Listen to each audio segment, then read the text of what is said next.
Public Aesthetics. This is the Community Board 2 Manhattan Landmarks and Public Aesthetics Committee meeting, the first of two meetings for May. The second one will be next Monday. It's by hybrid video conferencing from the CB2 conference room. For the members of the public, if you're here for 31 Greene Street or 23 West 12th Street, those two are being heard by the commission staff, so they will not be on tonight's agenda and will not appear at any public meeting. For the public comment, there will be in the chat a sign-up sheet, and please put your name and fill in the other bits that are asked for. And when the time comes, you'll all be upgraded, and please have your microphones and cameras turned off. And when your name is called, turn them on and speak with a 2-minute limit, please, and turn off the camera and microphone when you're finished. For the applicants, I've noticed that there's several applications tonight that have an enormous number of comparables and inspirations and so forth.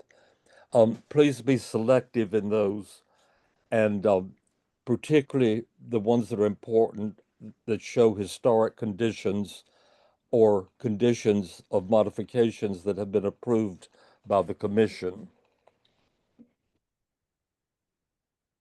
The order will be this morning for a second. the order will be presentations, elected officials will speak, invited guests, members of the public, members of the board, and finally members of the committee. And after all the applications are heard, there will be a business session to form the resolutions.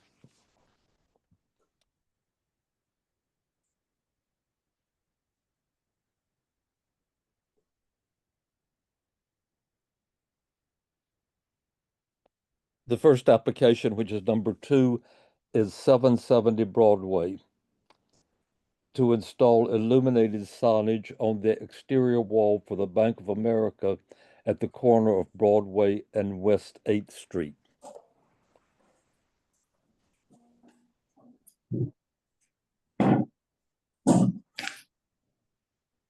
Is the applicant updated? Upgraded?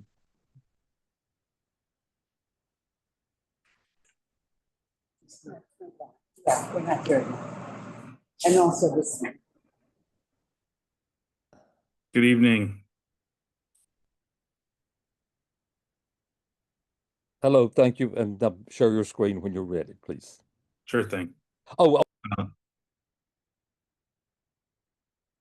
You're on mute. Chenault, you're on mute. sorry, thanks.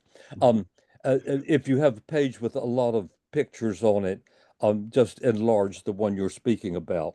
So No problem. This will be a short presentation. Yes, thank you. Thank you so much, members, for meeting with me tonight. I'm here on behalf of Bank of America for 770 770 Broadway. We are proposing to replace these two signs on the ground floor at the corner of East 8th Street and Broadway.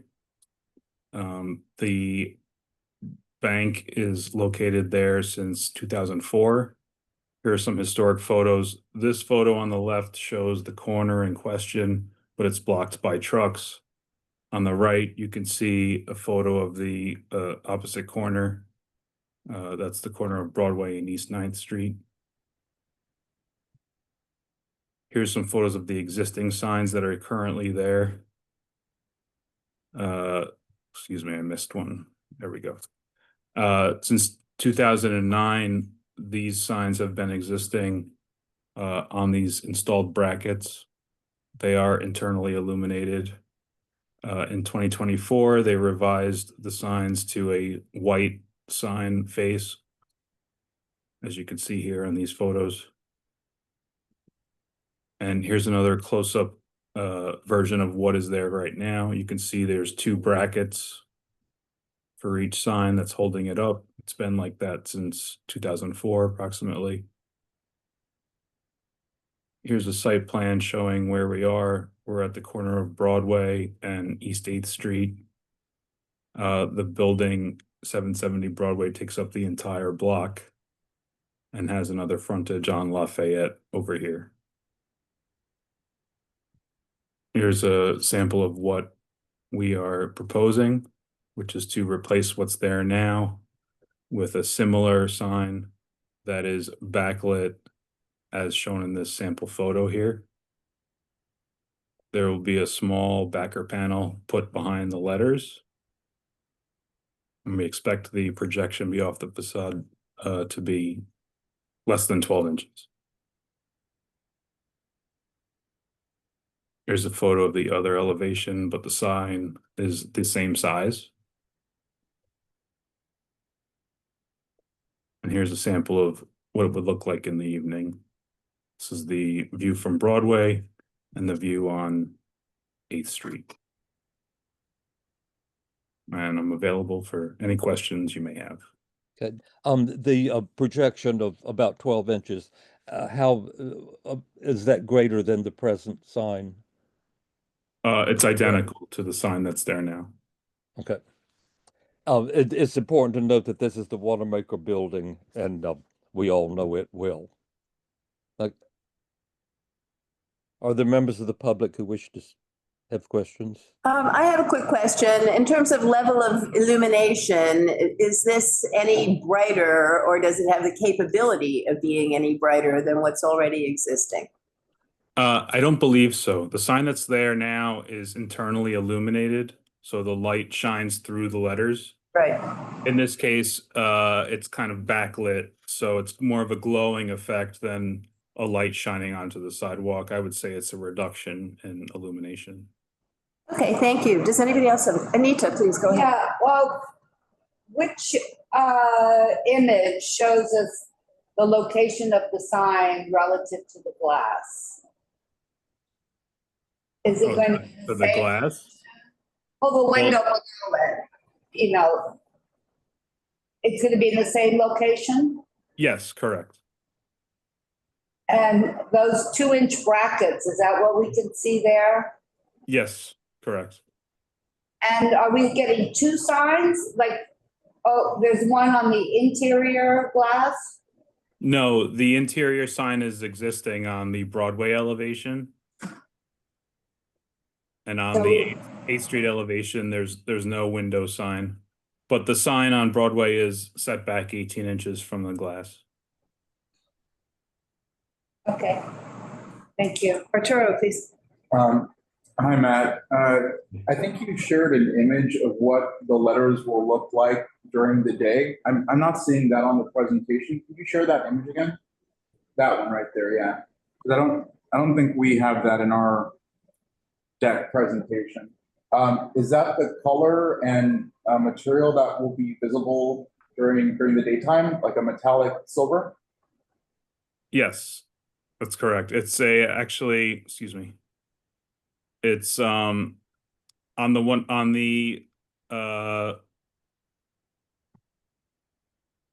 the submission we had, it had a different color, but this is Benjamin Moore Lafayette green. And they actually put a swatch next to the panel behind the sign to match the color. It's gonna match, the raceway and the backer panel are going to match the panel behind the sign. Okay, got it. Thank you. Sure. Anybody else? Brian or Eugene, do you have any questions? No, it No, I looks do like not. a good swap. So I like that back glow. Thank you. Thank you. Let's move to the public. I see Pete Davies has raised his hand. If there's anybody else who wishes to speak, please raise your hand.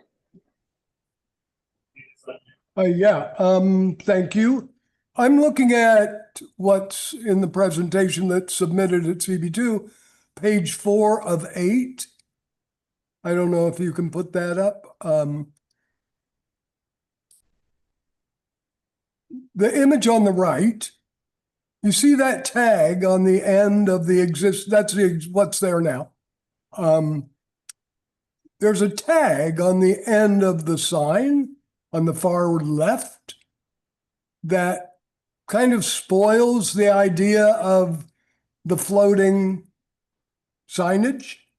Is that tag necessary? It is, yeah.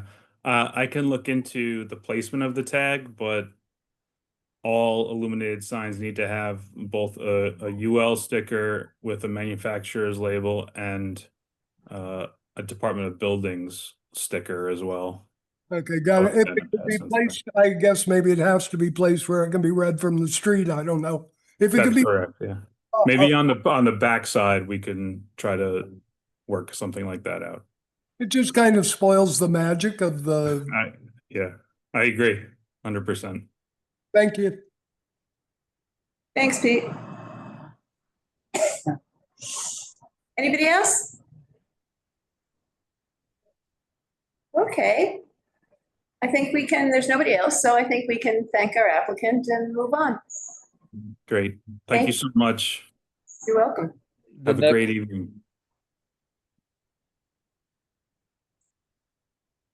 Are we ready? Yep. The next application is 134 Charles Street to replace doors and windows throughout the entire building on each of the 4 sides.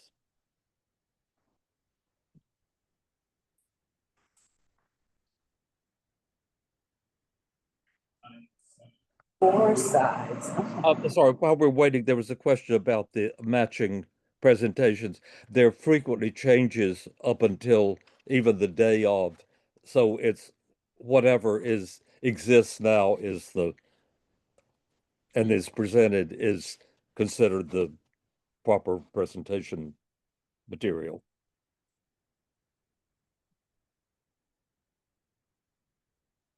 All right, Mike, are you ready to screen share?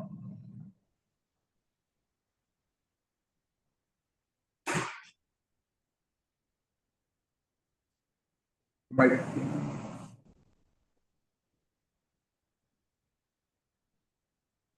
be on mute. We can't hear you, Mike.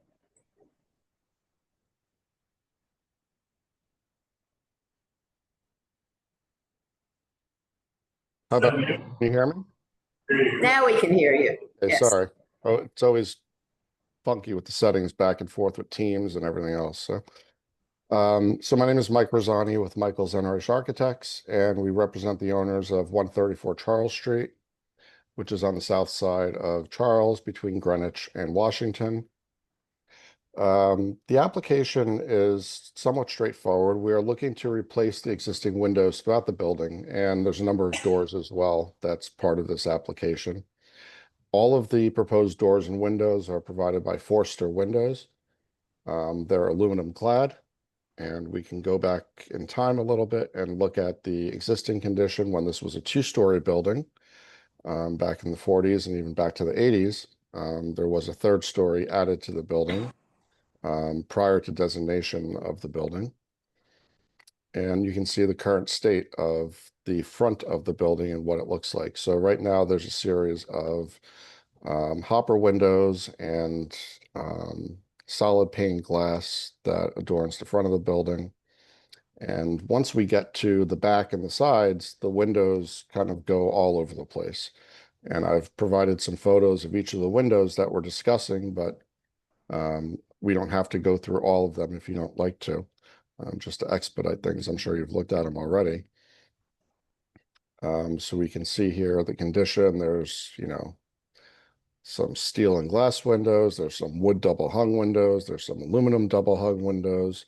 So we're looking to unify the whole building. Right now it's a 2-family house on the 2nd and 3rd floors, and the 1st floor is a shared office space.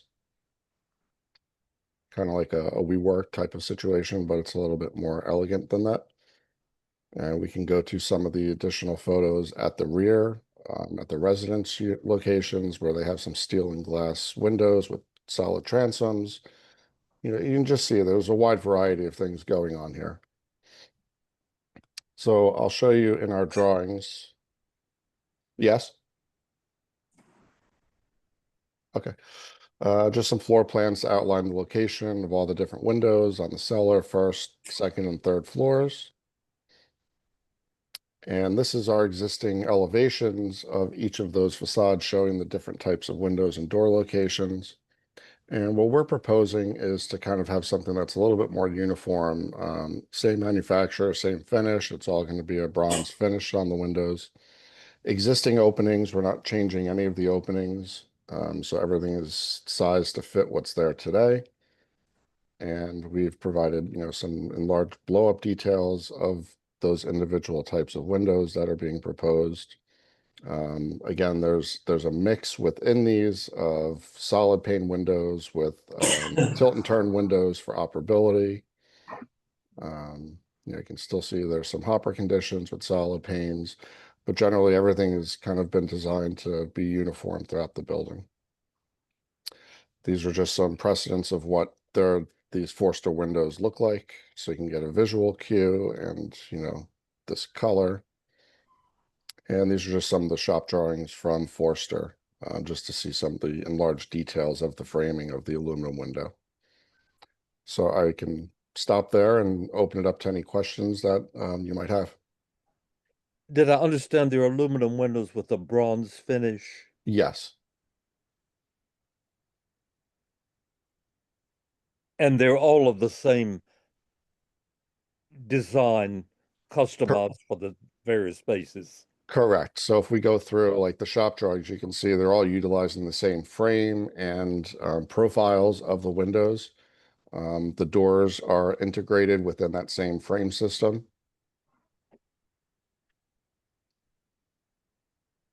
There's just a lot of drawings here, so I don't want to, bore everybody with them, but they're all pretty typical.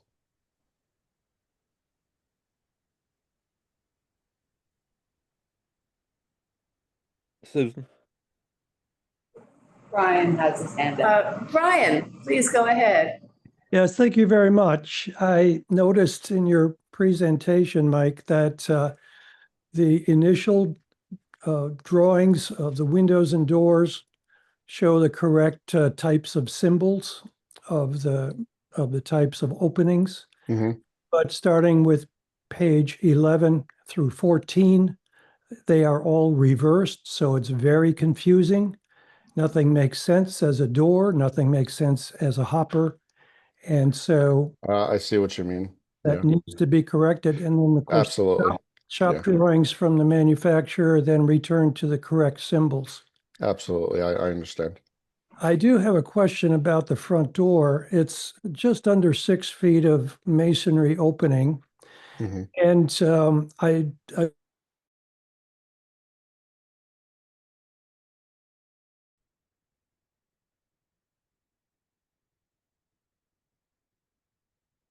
Pause. Oh, there you go. Okay. Ryan, you dropped out for a minute there.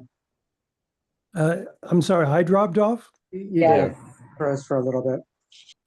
Okay, so concerning the front door, I note that the operating part of the door is, instead of equal size to the other leaf, it is now a smaller size. And I'm wondering, how can we get away with accessibility with something well under 3 feet? Well, no, I think the intention was to have so what's shown here is,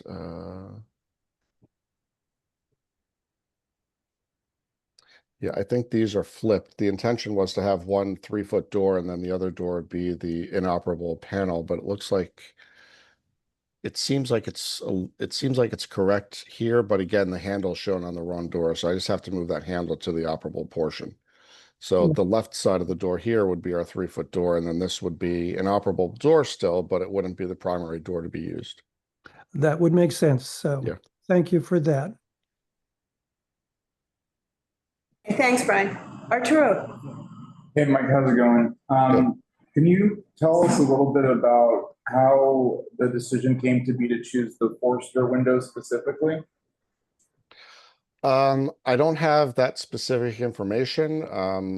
From my understanding, this was, I believe this project came to you a number of years ago with another architect, and the owner wasn't getting any approvals done at Landmarks. And they had worked directly with Forster Windows on another number of other properties. So I believe they have some relationship there. And that's who they selected to, to use for this project. And this was what, they had worked up together. Then they came to us and said, this is our window package. Can you please work on getting the approvals for us? So I can find out from the owners to get a little bit more history and send an email to the committee and just see, how they landed on this. And, I think that, oh, sorry, go on. and just to follow up on that, do you know what type of Forster windows will be used? Because it sounds like there are a number of different categories of Forster windows. So it's the Forster Unico standard aluminum window. I can get a cut sheet like a product cut sheet that I can send you as well, just to see like a catalog. Yeah, that would be great. Yeah, absolutely. I was going to actually ask a question similar to Arturo's.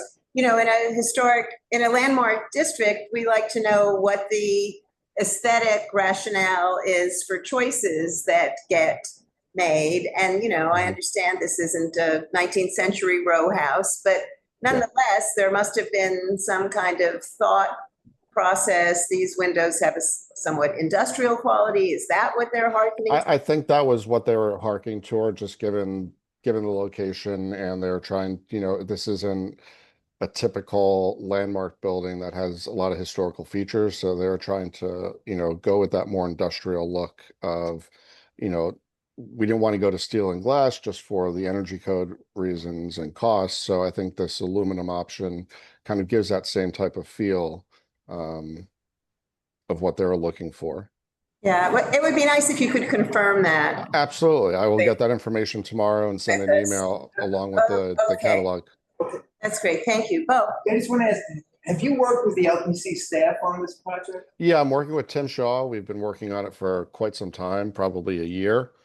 And then, unfortunately, I got a little bit too busy in our office and this kind of fell off. I should have been to see you in August, honestly. And it just kind of been lagging. So maybe it was they who suggested these particular windows. Do you know that? It didn't, from my knowledge, no. But again, I will speak with the owner and find out, how they landed on this industrial window look from Forster. Anita. I didn't quite understand what Brian was talking about as far as looking at the proposed north elevation.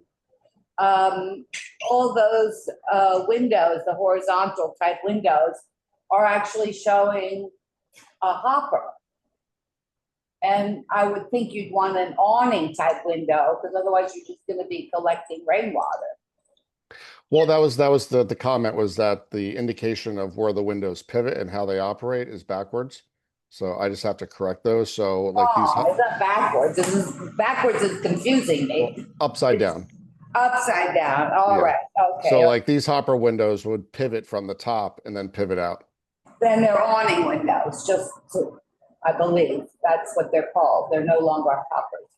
But that's fine. I just don't want it to go, where you're collecting rainwater. Oh yeah, no, that's not the intention. I think the one thing that I'm trying to visualize is the actual size of the different lights. They're sort of long and very almost square. Did you consider other divisions where maybe you had a more elongated light, so it wasn't, they're very, each pane is almost a square. It's like 2'3" and 2'5". Mm-hmm. Did you experiment with anything that maybe had something less square? I will find out. To my knowledge, no, I think this is where they had landed, but I will get that information for you. It just might look a little more elegant. I feel like it feels very, I don't know, it could be a little more elegant if it had a more of a vertical rectangle. Understood. Yeah, I think, again, it goes back to the previous comment about that industrial look and, having these, kind of square patterns to the windows, but I see your point. Arturo.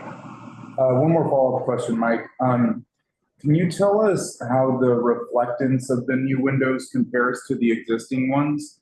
So just looking at like the historical, like if you go to your first slide or your second slide, and actually the one before. Yeah, that the windows have become a little bit more, I don't know, reflective and maybe glossy even, a little bit more iridescent. How do the new windows compare? I don't have that reflective rating, but I can get it from the manufacturer. Okay. Okay, anybody else? Yes, one more question, please. I noticed that the side windows are broken up into such little pieces with mullions. Doesn't seem to reflect or match what's on the front. And I'm wondering why. Or front or the back for that matter. The back has much more openness, and yeah, it seems like the sides should be likewise. I think the reason for that was just privacy concerns, given that it is open to the adjacent lot. But I'll see if there's any other reason why they landed on that. Yeah, they're very unusual, Yeah, Side windows? side windows. the side windows. It might have been kind of trying to reflect what is existing now on those, just to keep some uniformity, but I'll find out exactly why that was done. Okay. Okay, I think Pete Davies, but he raised his hand, I think. Let's check that. Let's check. I couldn't get my microphone on. I'm reading the history of this building, and it's really interesting. And I think the story of the history of the link of the railway to the Chrysler gallery, it's got this really unique story, very specific to this location.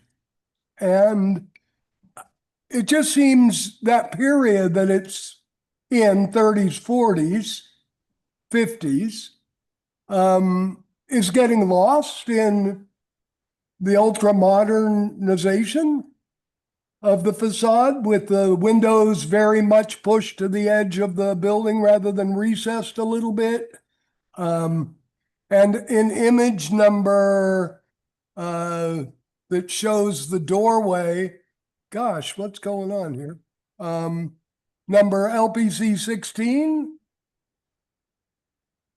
which has a real modern feel to it, the way that doorway is metal paneled at the bottom and then repeating the that one, the one on bottom left. Well, this was just samples of Forster. This isn't our specific door. This is not what we're proposing. I understand, but I think that door tells the story of the building better. Anyway, Okay. throwing that out there because I think the lack of a story might be why this is not getting done. It's just kind of, well, what is it? So anyway, it's my 2 cents. Thank you. Okay. Thanks, Pete. Anybody else? Are these wire glass on the No. side? No, they have sprinkler head coverage. Okay. Mark, do you see any other raised hands? Okay. What, Chanel? I'm sorry, are people finished speaking? Yes. We need to, before the applicant leaves, decide with all this information that's been requested that we don't have now, do we need to continue this at the next meeting? I would say Or that making a decision? Because any number of questions came up of things that need to be provided, and they'll be provided essentially in retrospect. If we I don't, will try and get these answers to you tomorrow. okay, but we have to do the resolution at a Understood. a public Understood. meeting. Yeah. So if the if the committee wishes, it can be done as a resolution, provided that any number of things, or we will continue, not a new item, but a continuation of this item, adjourned to the next meeting when we have that in hand. So that wisdom is available for writing the resolution. We can do it on Monday, right? Is it possible to do it on Monday, do you think, Chenault?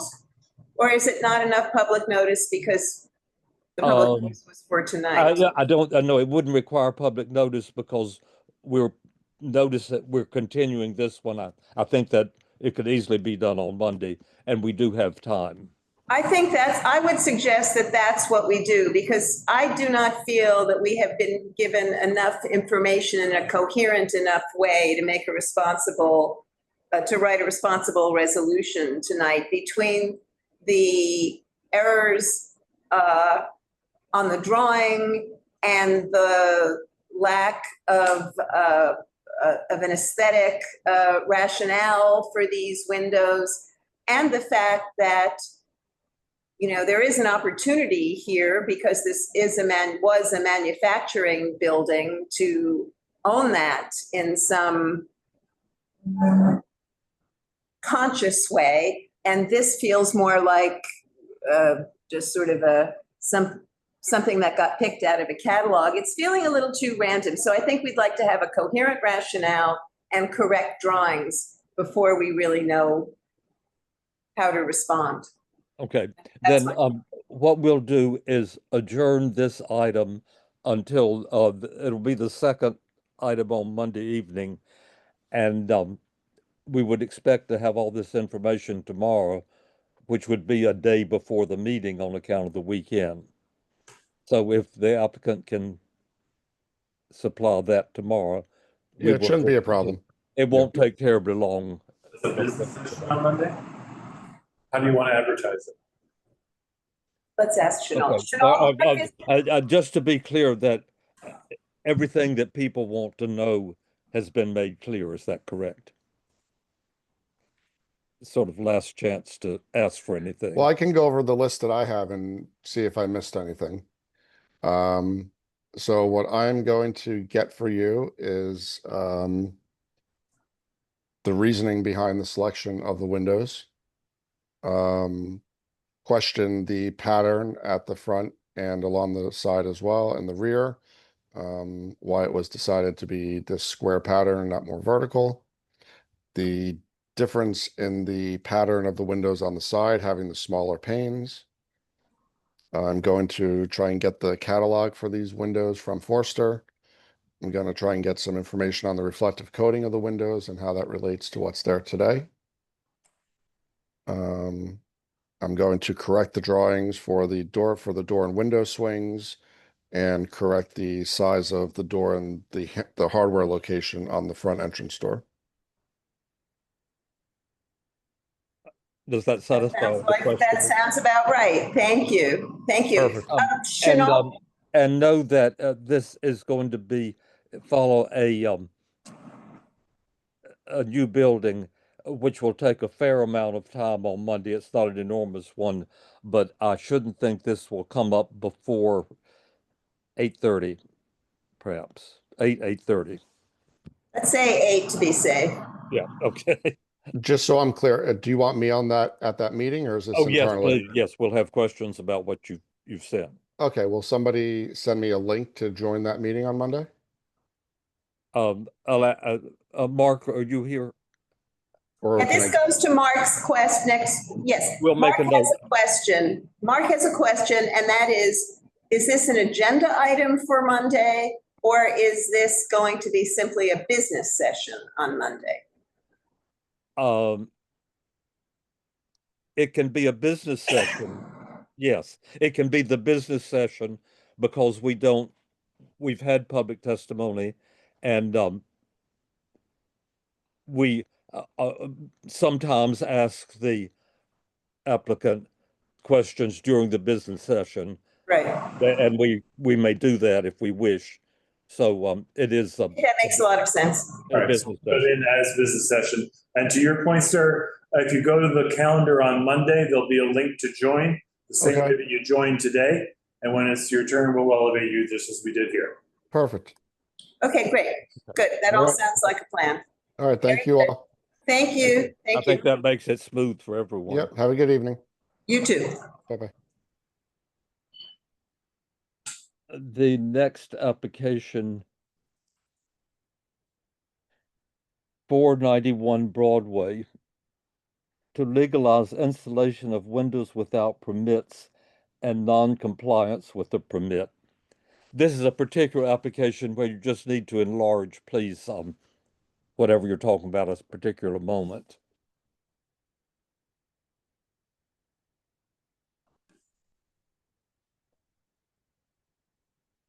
Hello all, can everyone hear me? Yes, thank you. Hi, everybody. I'm Jackie Pudu-Vallon. I have to warn you, I'm either sick or I have terrible allergies. So if I start coughing, I'm going to immediately move myself off screen and But you've try got to. all those highline looking plants around you. That's not good for it. Oh, Chenault knows his meatpacking district. I'm not going to say where it is. I probably should have changed my screen. Anyway, thank you all for hearing this application tonight. This is, oh, wait, I gotta share my screen. Hold on. Okay, does everyone see the presentation? We just see your name. Yes, Yeah. yeah. You see the presentation Yeah, on your it's there. screen? Okay, Yes. thank you. So this is 491 Broadway, also known as 446 Broome Street. It's a store building designed by Buckman and Diesler and built in 1896. It stands at the northwest corner of Broadway and Broome in the SoHo Cast Iron Historic District. And what we'll be looking at are windows that are on the Broadway facade on the 9th floor, and at this west return wall, this lot line return wall, which I'll show you in a sheet to come. Oops. Okay. So just first looking at Broadway, the historic condition of these windows were 1/1, with a wide center mullion between them at the center windows. So this is the 1940s tax photo to show you, somewhat blurry, but those the original windows. Incidentally, there's really hardly any original windows left on this building. But where there is on the second floor at Broadway, there are some original windows. So I'm showing you photos here just so you can get an idea of what, if one were to put in windows that match the original, this is what their details would have to look like. Now this is wood, and this is very, decayed with time and not well maintained. So these details are a bit hard to read, but just wanted to be able to show you what the original brick molds looked like on the last remaining windows I could see on this, the last remaining original windows that I could see on this elevation. So now this is just showing you what these windows looked like prior to the removal of the windows that happened and have received a violation from the Landmarks Commission. The violation is for replacement without permit. I'll explain that a little farther in. But the windows that were there previously were already replacements. And here's some photos from the exterior and interior. And this is what was put in without permits. Basically, the owner of the apartment is French. She lives in France sort of half of the year. Half of the year she's here because she has her immediate family here. So she's back and forth. And unfortunately, she was gone for much of the renovation because, it's hard to live in a space while it's being completely renovated.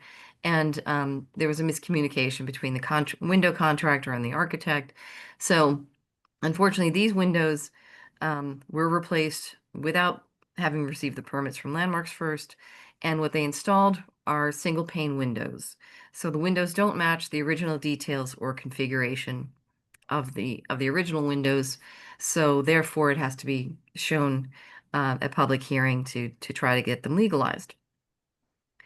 And this is just another view walking a bit more east on Broome to show you what the windows look like from farther away.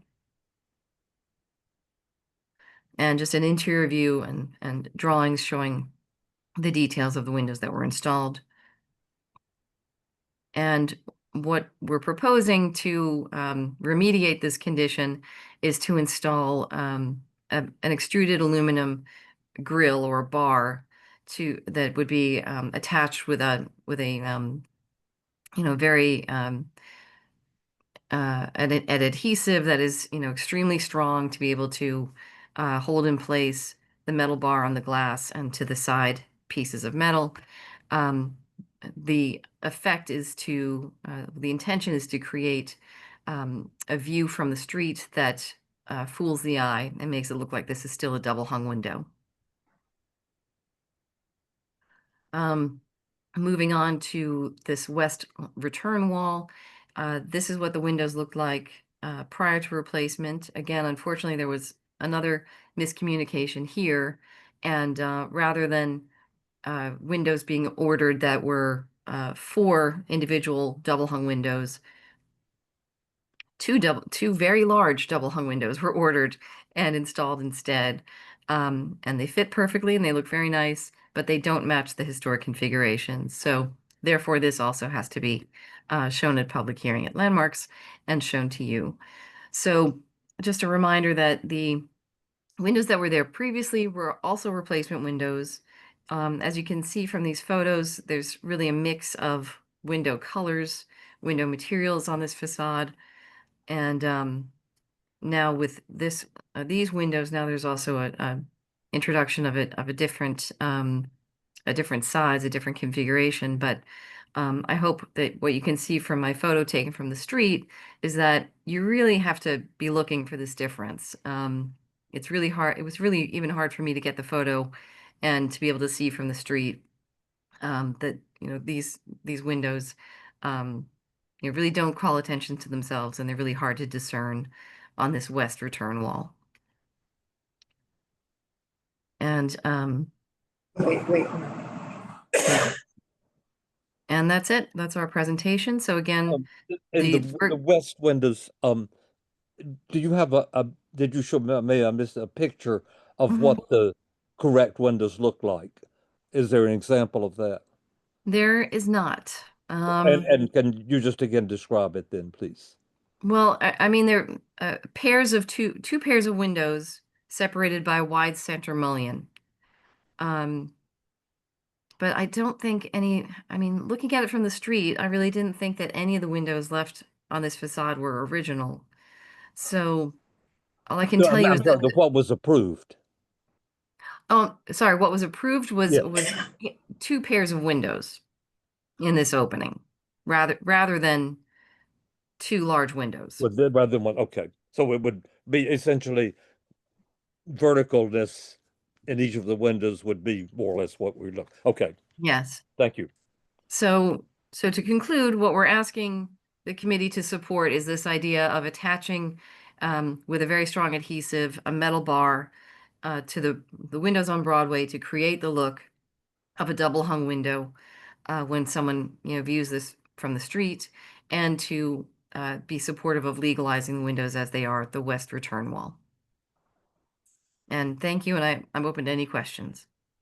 Thanks, Jackie. Bo? Yeah, I'm just wondering, maybe you mentioned this. Was this a subject of a violation? I mean, what? Yes. Yes. How did you get a violation for this? I mean, did you have an individual complaint from a neighbor or something? No, they had, I was brought into this, about 2 months ago, this situation. So what happened was they still had an open application for window replacement at the front facade. And while that process was ongoing with LPC, it was identified by the Landmark staff that the windows on Broadway had already been replaced without the permit being secured, and that at the same time the windows that were installed with the wrong configuration on the west lot line facade. So it was the Landmark staff that identified the problems. Right, the Landmark There is a provision that the commission may give notice of something that's not in compliance and request that it be either corrected or right. The situation we have here Yes. without issuing a violation. Right. It's like a warning letter. pre-warning. If you don't do something, we're going to issue a violation. So there's no Correct. violation but a They have, request to correct it. that's correct. They have a warning letter on the building right now. So if one were to not address the warning letter, it would eventually become a notice of violation. But either way, you know, regardless of exact terminology, one would look at this and say this work is in violation. Are we clear on what you're asking? Thank you. Yeah, but my question is, what brought landmarks into this in the first place? They have an application. For You A had pending application. for the renovation of how much of the the building? whole floor. The There's one, The one For floor. the replacement of the windows at this floor, yeah. Oh, okay. that's fine.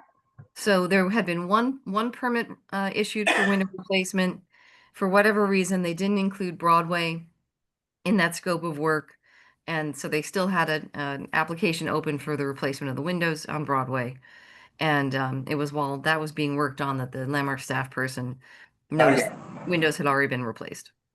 So I have a question. Is it then correct to say that actually there are two places where things went wrong here? One place between the contractor and the window manufacturer, and the second place being the improper sequencing of installing windows prior to a completed an approved application.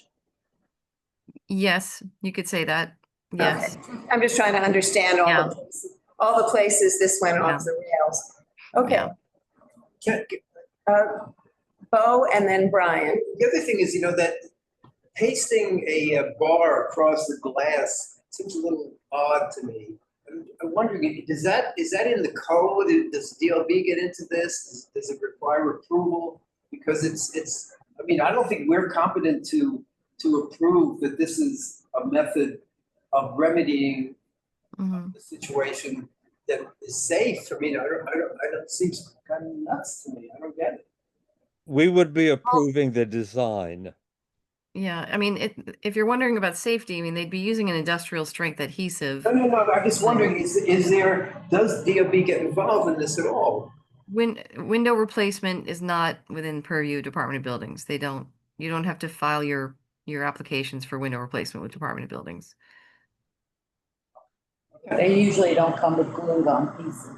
Exactly. That's like. I have another question, Jackie, which is, are you aware of other situations where this kind of, what I would call maybe more of like a scenery kind of solution has occurred? You mean where there's That been bar. similar solutions for legalization using a bar? Just, I should have asked Landmarks this. If they could give me any addresses. Only anecdotally, I can think of stories I've heard about apartment buildings on Fifth Avenue. Really? But I can't, where people, would install a single pane window and then have to do corrective work after to make it look like a double hung window. But I don't have any addresses for you. Okay, thank you. Brian? Thank you. Well, first of all, I was a little thrown off by your remark about a single pane, and then you showed the profile of a triple glazed window, and I was confusing the two terms a little bit. This building happens to be a great example of the dire need for a master plan. Yes. Because this is going to happen for every single Exactly right. owner. And every time they want to remodel their apartment, we're going to have another set of windows stuck on this historic building. None of the windows that I see, almost none of the windows look right in this building because of that. That's right. I don't believe that allowing non-fitting, non-conforming windows in the building is going to enhance the historic nature of this building. And so, unfortunately, this particular owner gets stuck with, with this impasse, and I'm sure it's expensive, but a mistake or two were made, and it's just detrimental to the building as a whole and to the unit individually. It just doesn't seem like we're getting any kind of windows that are properly designed and scaled. And I'm wondering if there is a way out. This doesn't seem to be it. Well, if I may say, just looking at the building and comparing it to the designation photos, my thought was that it doesn't look like many of the windows have been replaced on this building since designation. So I don't think there have been many other owners of units that have done this in the last 20, 30 years. I think this might be the first in a while. I think most of the windows were replaced prior to designation. We had this building before us just a few months ago. Yeah, that was for this problem. That was Same unit, same owner? yes. Wow. Yeah. So, oh boy. Well, Yeah. it may be the first in a while, but the way things are going, it's certainly not going to be the last. Things are getting renovated and remodeled and updated constantly. Well, I think if there hadn't been a miscommunication between the window company and the architect or whomever in this situation, otherwise they would have been fine. They would have, they had window drawings that were submitted to landmarks that were approved. So they were satisfactory in terms of meeting the historic conditions and meeting landmarks rules. The only problem was that one, they left out the Broadway elevation and someone decided to go ahead and install the single pane windows on Broadway. And then somehow the wrong size windows were ordered for this west return wall and they just got installed as they were. Otherwise I believe somebody needs to pay for that. This is all very clear. So could we move on to other matters if there are? I'm wondering if there is a detailed drawing of the approved windows. What do they look like? Sure. For which elevation would you want? Well, we're looking at both. Well, there's only an approval for the west lot line elevation. So I can either I have to hunt in my computer to figure out which drawings. Can I email that to the community board so you can look at it after this meeting? Okay. And would it be fair to say that the intention of the landmarks commission would have been that the windows match front and side? Yeah, sure. They can only issue a staff level permit for windows that would match the historic configuration. Thank you. Then if you can send that to us, and can you be here still for the business session? Yeah, I tell you what, we'll do this first in case we have questions. Okay, well, while you guys do something else, I'll look for the right drawings on my computer. I just don't want to take up your time while I look for drawings. No, that's fine. Thank you, Jackie. If you can be here for the, it's going to be fairly obvious, but we'll. Okay. Hey, before we move on, Arturo has something. Yeah.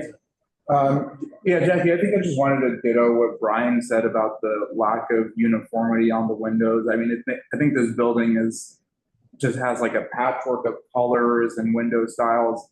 And it's a little unfortunate that this is the proposed solution. I mean, other than the cost, is there a reason why the windows aren't being replaced to match the historical conditions versus adding this adhesive bar? Okay, you're talking about, let me share my screen again. Okay, so you're talking about just the Broadway elevation? Yes. The only reason is, that the owner would like to move forward in the most expeditious way possible and just be able to live in her space, and not have to replace the windows again. But if that's the committee's opinion, then, of course she'll take that into consideration. Okay, this is a business meeting matter. Okay, also we've got a member of the public. Brian, your hand, before we go to Pete Davies, I see that Brian's hand has just been lowered. Never mind. Okay, two things. One, I think it's important to note here that we have a very consistent standard of how we approach legalization of things that have been done in unorthodox sequencing, no matter what the particulars are of the situation, because, you know, there are many times when things happen and they have happened for a variety of reasons. And so, you know, it is not really for us to say, oh, well, this is a good reason, that's a bad reason. You know, what we do is extremely clean. We regard each application to legalize the same way we would a new application. And so it's basically a matter of, would we have approved this had it come to us first? So I just want to say that for whoever is listening in the public, and I'm sure you know that, Jackie, having been around the block a few times. So I just wanted to put that out there. Thank you. Pete, let's move on to you. Great, thank you.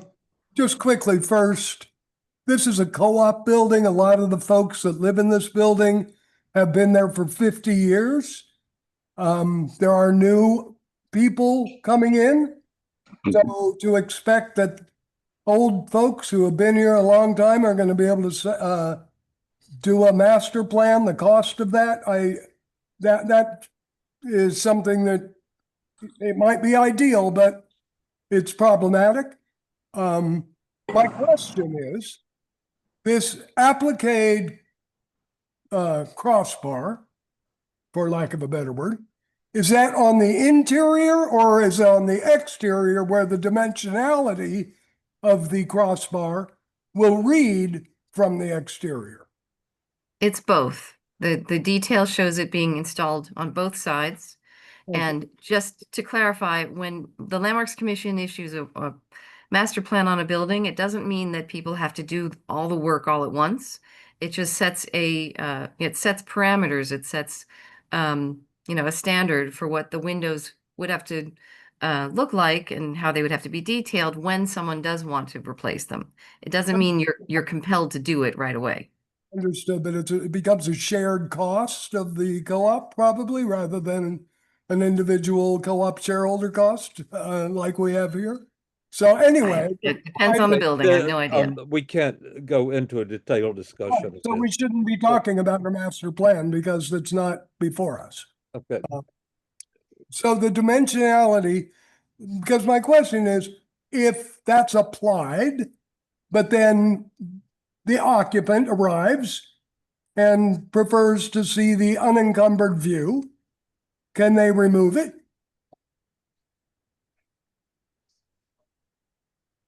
I mean, I think it would be really difficult. An industrial strength adhesive, I don't know how you would get it off. It would require approval, which is not a situation now. Well, they didn't get approval to do it the way they did now. Why would we assume they're going to get approval to? Okay, it's not, we can't discuss theoreticals here. We need to move on with what we have.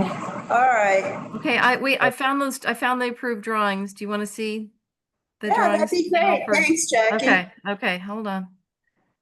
The west lot line? The back side? I missed. Okay, can everyone see window drawings? Yeah, this is the back. Oh, these are the ones we spoke about. Right, so this is what was approved at the west return wall. So the original were pairs of double hung windows, and what was approved was pairs of simulated double hung windows. And these were their detail. No, that was another. That's a window.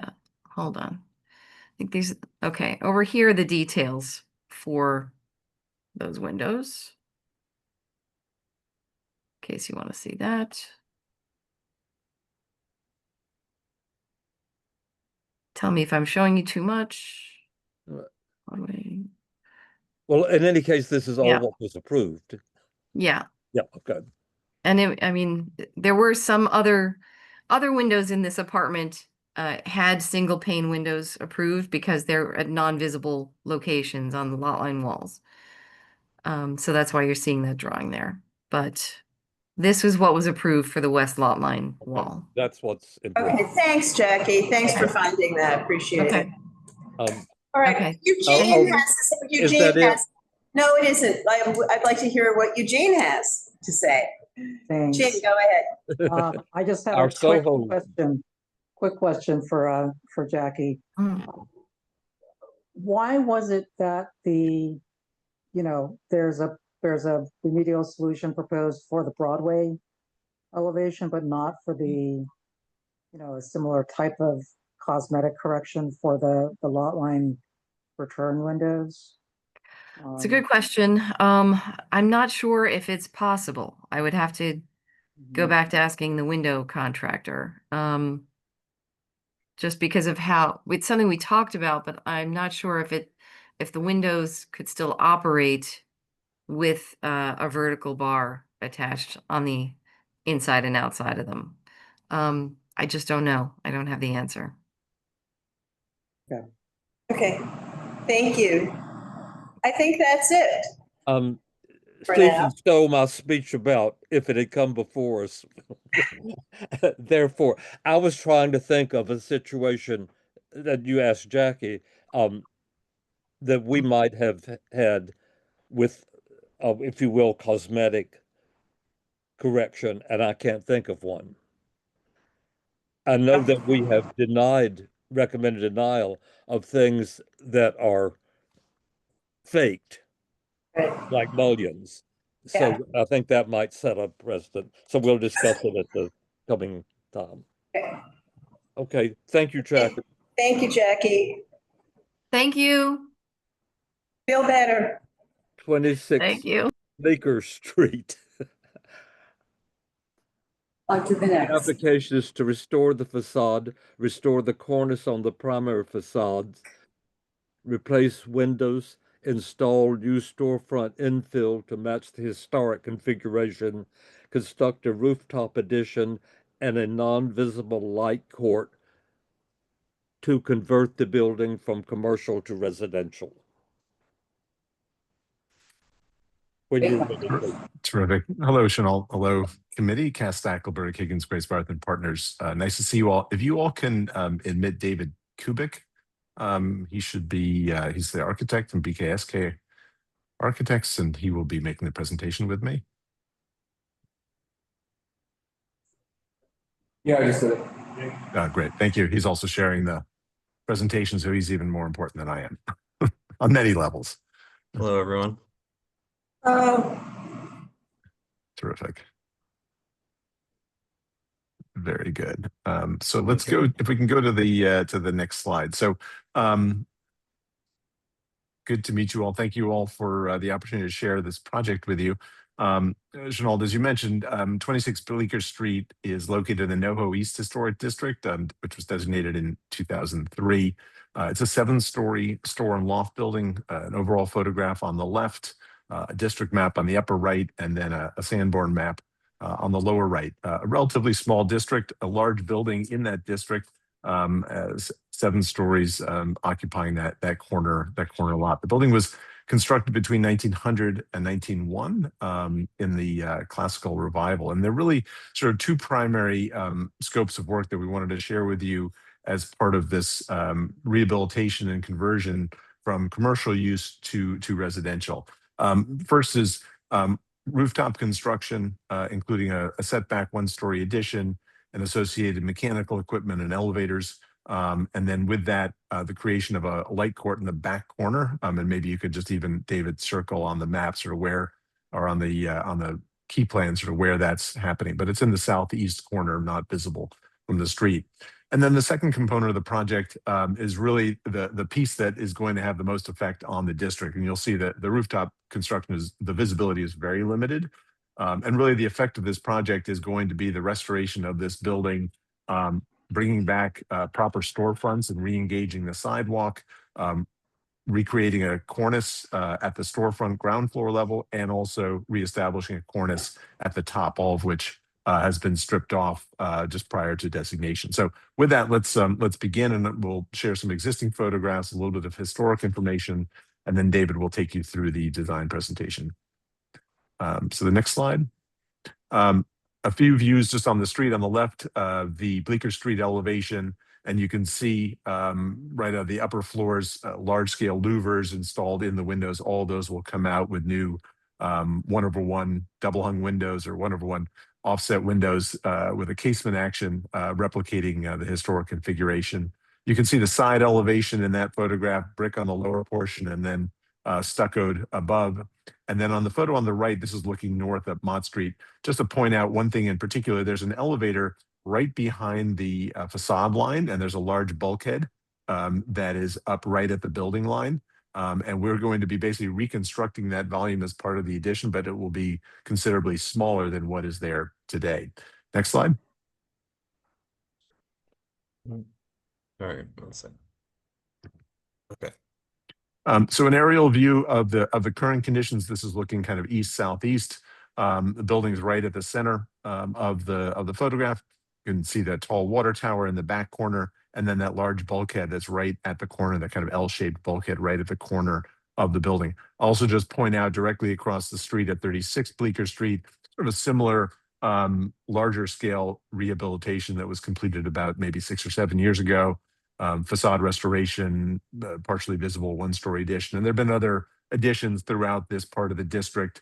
And we see our project sort of within that context of kind of limited visibility with extensive restoration. Next. So this is an overall proposed axonometric on the left with the one-story addition and then a pen for mechanical equipment and a stair and bulkhead right in the center. And as you'll see, given the sight lines, the tight, narrow streets, 15-foot setbacks on either side, the visibility is quite limited. And on the right is a rendering of the building following completion of this program. So from this corner, this is west of the intersection where you're seeing a large portion of the building. There's no visibility of the rooftop work. You'll see the restored, recreated cornices at the top of the building, as well as at the cornice, at the ground floor, and then reestablishing metal and glass storefronts and re-engaging the sidewalk. There's also extensive masonry restoration work that's part of the program. Obviously, we're working with the staff on that, but an important component of the project. Next.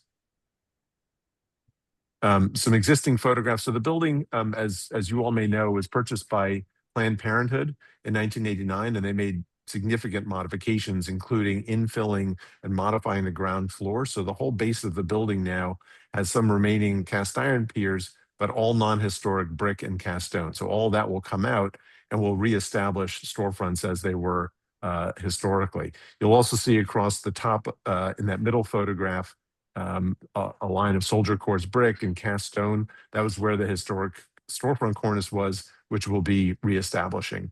And then along the Mott Street elevation, which was a combination historically of masonry and storefronts, it's all now basically masonry and entries. Next slide. Look at some of the upper floors. So on the left, all the windows are aluminum replacements right now. We've done probes to open up, remove the panning to see the historic brick molds, which will be replicating in the replacement windows, removing the louvers and putting in windows. And the photo on the lower right shows that front face of that bulkhead on the Mott Street side, which is right at the building line. That'll be reconstructed and be considerably smaller, and will be bringing back a cornice at that top tier where the parapet has been rebuilt. Next slide. And then a couple detailed photographs of the top of the building. A fair amount of brick replacement has taken place on the front facade. We're going to evaluate its condition. There will also be new brick. We have a much better matching brick, which we'll be putting in. But you can see the decorative brickwork and the terracotta spandrels, all that will be restored as part of the overall program. Next. And then photographs of the side elevation prior to the trees being leafed out. You can see on the left a view from the street, the view on the right, sort of from the rear. Just a common side elevation. We'll be removing a corner in the back to create a light court to provide legal light and air for the residential units. Next slide. Some additional details on the ground floor. Just showing the historic cast iron piers, which were moved around. Some of them actually replaced, actually not in cast iron. This is back in the 1990s rehabilitation. Next slide. And then some views of the roof. The photo on the right is looking due south at that bulkhead, and then other photos illustrating the other equipment up on the roof. Next. We've been fortunate to find original elevations of the building. While we have noticed that there's some elements that are illustrated in these drawings that don't align with the historic photographs, they do provide us with a very good guide for the ground floor treatment. So on the left is the Bleecker Street elevation. On the right is the Mott Street elevation with glass and metal storefronts across Bleecker Street. And then on Mott, storefronts, entry doors, this central area, which was masonry with inset windows, and then the right again, the south end, which was more like the service entry for the loft floors above, where there was an elevator right up at the building line. Next slide. Historic photographs. So when the building was constructed, there was this corner belvedere which was lost in the 1930s. There was a series of fires on the upper floors, which caused the building to really be reconstructed on the upper floors. And so, photo from 1904 on the left, two text photos from varying vantage points, giving you a sense of the storefronts that existed at the base of the building. And then the photo of the right on the right from the time of designation, following the stripping of the cornices, the infilling of the ground floor. So we're really looking to the tax photos to guide us, particularly on the storefront details. We are not proposing to reconstruct that tower on the corner. Next slide. And then what we did was we took comparative elevations just to illustrate we have a good guidance from these drawings as to sort of the configurations and organization of the ground floor. So we're using these as a guide, and you'll see that in our proposed drawings. So we have a series of these elevations and photographs around the base of the building. But I think you get the general idea that what's there today is not historic except for the piers. And we're going to be coming back with this storefront system. And then this view, this is sort of the middle of the Mott Street elevation, masonry openings in this central section of that elevation. Next slide.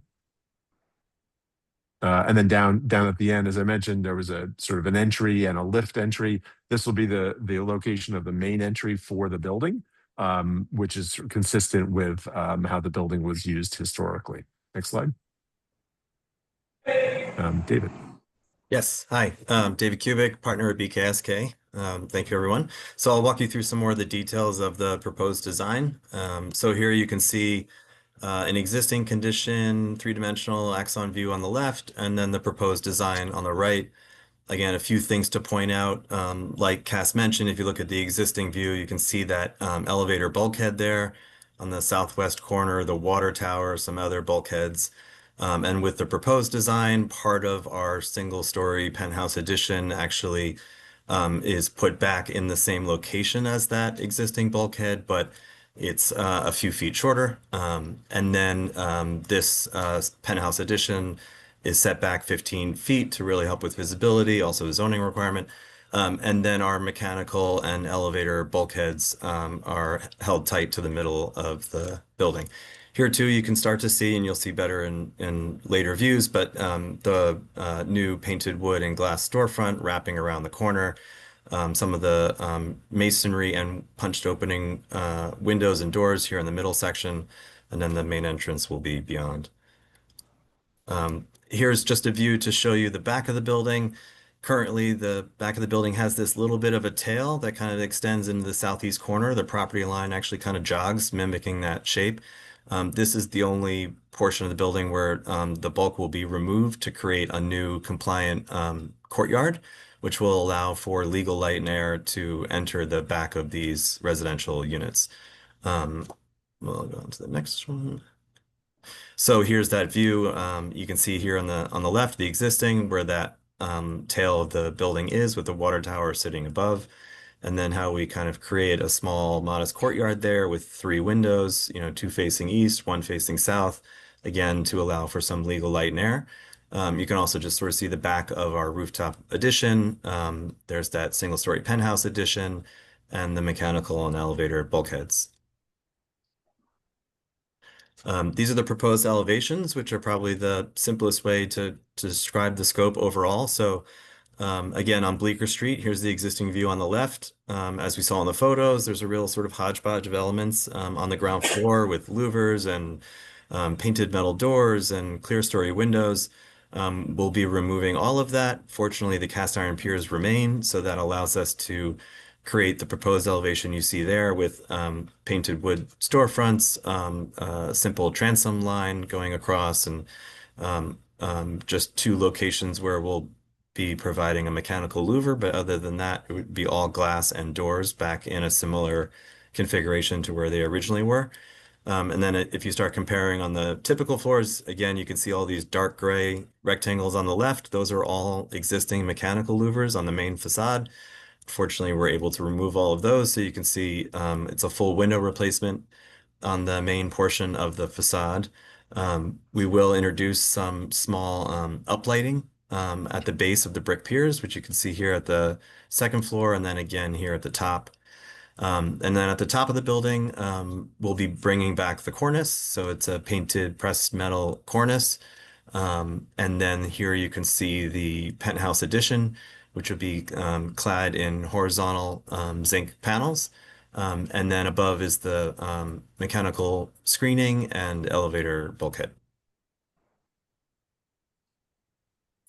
This is on Mott Street, so very similar scope. Again, you can see if we're starting with the ground floor, removing those clear story windows, they actually introduced additional metal columns that were not original.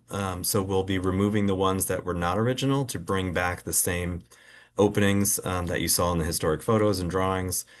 So here again, you can see on the ground floor, the storefront wraps the corner of Bleecker Street. Bleecker Street was really the commercial street.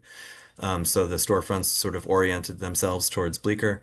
And then just like the historic drawings had 3 openings, they were 2 windows and a door. So we're bringing that back in a very similar configuration. And as Cass mentioned before, here with the number, building number is the main entrance to the residential building. And again, opening up those storefronts. We would put windows back into where those elevator shaft openings were. And then here's also a good view you can see on the upper portion of the existing facade is that existing bulkhead. It's just kind of a painted simple stucco box, 10 feet tall. And then here on the proposed view, you can see how it's reduced a few feet and also just feels less visible once the cornice is put back as well. Here again is that zinc clad penthouse addition and the mechanical screening and elevator bulkhead. These are just the 2 elevations of the penthouse addition, showing once you're kind of inside the parapets, what they look like. So there's lift and slide aluminum windows and doors, and the zinc cladding, a simple painted aluminum coping above the zinc. There's one small privacy screen separating the 2 terraces, and an image on the left just showing what that horizontal zinc material will look like. And the mechanical screens in a sort of similar weathered gray color. Existing and proposed elevations of the lot line walls. This is the east side of the building. There's actually, and you can sort of see here in the photo upper portion of the page, there are a number of lot line windows which won't really be needed in the new configuration. So many of these are being filled and eliminated, just sort of cleaning up that lot line wall. And then you can see these windows here on the left are part of that new created courtyard configuration. And then we would extend the brick up into the new, see the brick wall rising up, and then the mechanical screen at the very top. Scenario, a few lot line windows which are filled, and then also some new windows which are part of the courtyard. This is a detail elevation of the storefront, again, existing and proposed, as you saw before. So these are the new infill storefronts with the corner doors, the 3 new punched openings, new brick. There'll be a stone base that runs through. And then again, reestablishing the storefront at the entrance as well with the main building number. In this area, there would be 2 mechanical louvers on the end, but glass in between. Just a more detailed view of the Bleecker Street elevation, again, same concept. All of the cast iron columns remain, fortunately, so we can bring back the same pattern that existed before with the commercial entrances with these doors recessed and just kind of a service entry here at the east end, and then the main corner entrance. This is a detail in the upper right here of the sheet metal cornice that would be restored, and some pin mounted lettering right here at the chamfered corner portion of the facade. And then on the glass transoms would be another opportunity for like applied lettering. A few line drawings just to kind of show you how the systems will appear. So just start with this one section here in the middle. This is a typical section through the wood storefront. So there's sort of a lower sash and an upper sash, the transom, a nice deep transom mullion separating those two, structuring the overall storefront, a nice deep wood sill, solid panel below, and then kind of a stone base to the entire storefront. And then the new sheet metal cornice, bringing that design back as it was historically. And the section on the right, you can see when a door is inset, that you'll have a rail style panel detailing on this on the return surfaces when a door is recessed into the facade. On the upper left is a typical section of what happens at the top of the building. So here you can see the 15-foot setback terrace, the single-story penthouse addition, and then obviously very important here on the left is the cornice detail, bringing back the sheet metal cornice that was lost. So that upper portion is what we're putting back. Fortunately, there's a nice detail of a sort of raised panel brick frieze, and that remains. And then below that would be the lower part of the entablature of another piece of painted metal, some of which exists. So we're able to kind of match the profile and then fill it in where it was lost. And then the section on the right is just showing how a lift and slide door would be installed into the zinc cladding. There are pavers on pedestals for the terraces that go up and meet the addition. This is an elevation of the typical double window that you see on the facade, the existing condition. You have this 1/1 double hung window with a really beautiful cast iron column that still remains. The cast iron column has this kind of flange off the back of it for structure. The windows that are there are a more sort of contemporary aluminum replacement window. They're not the original windows, but they are still at least the 1/1 configuration. So we would be removing those, keeping the cast iron element, and then kind of replacing within the same existing masonry opening.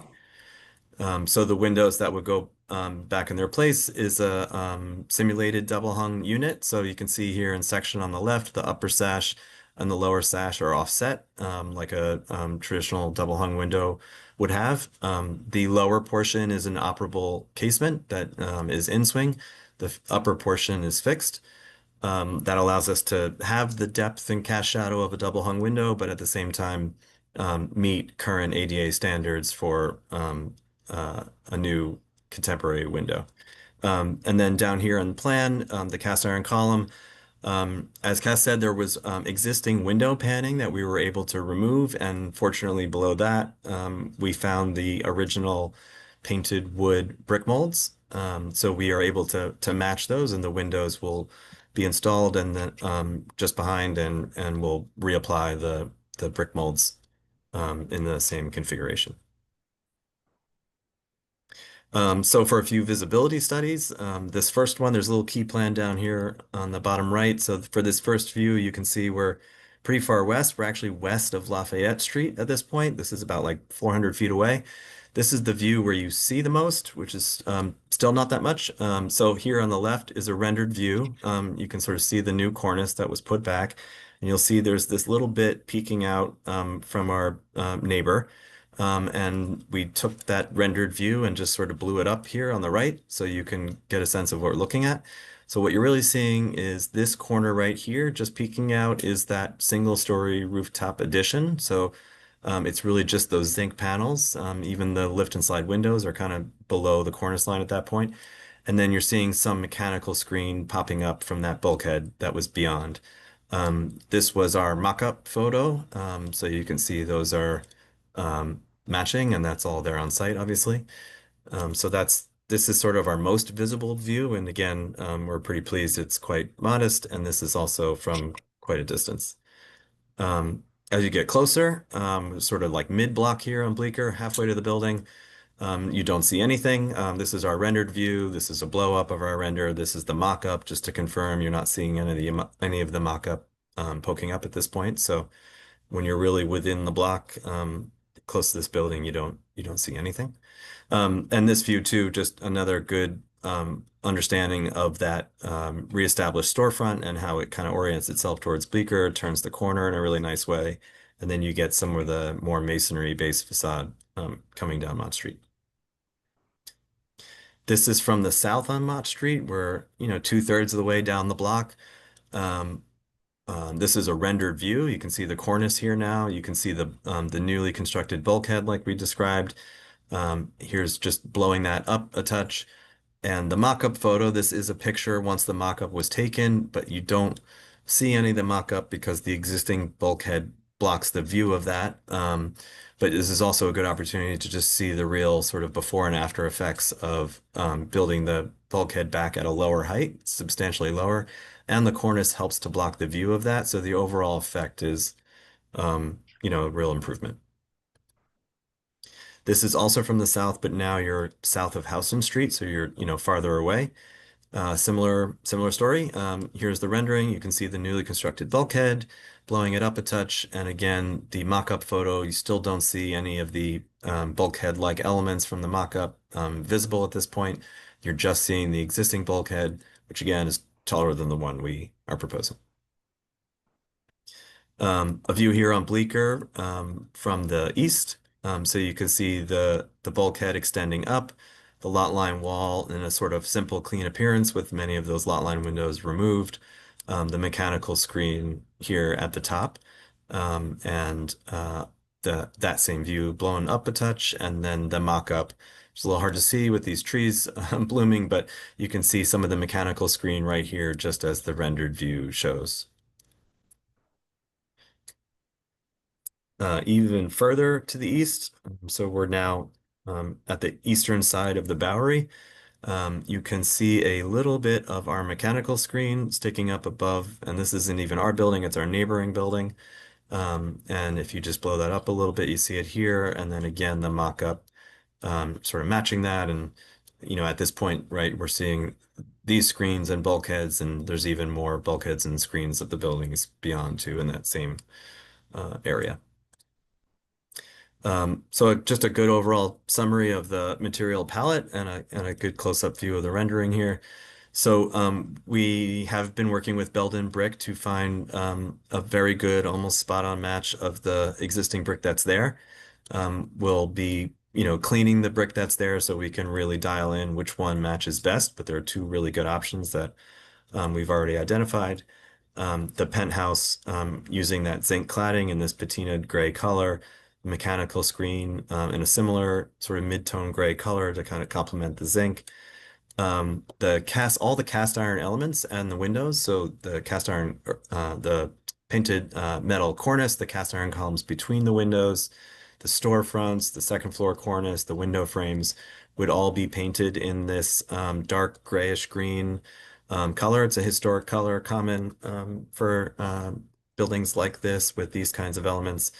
It's called Essex Green. And then lastly, the Champlain Wood Creek granite, which would be used at the base for that one horizontal stone base where the building meets the sidewalk.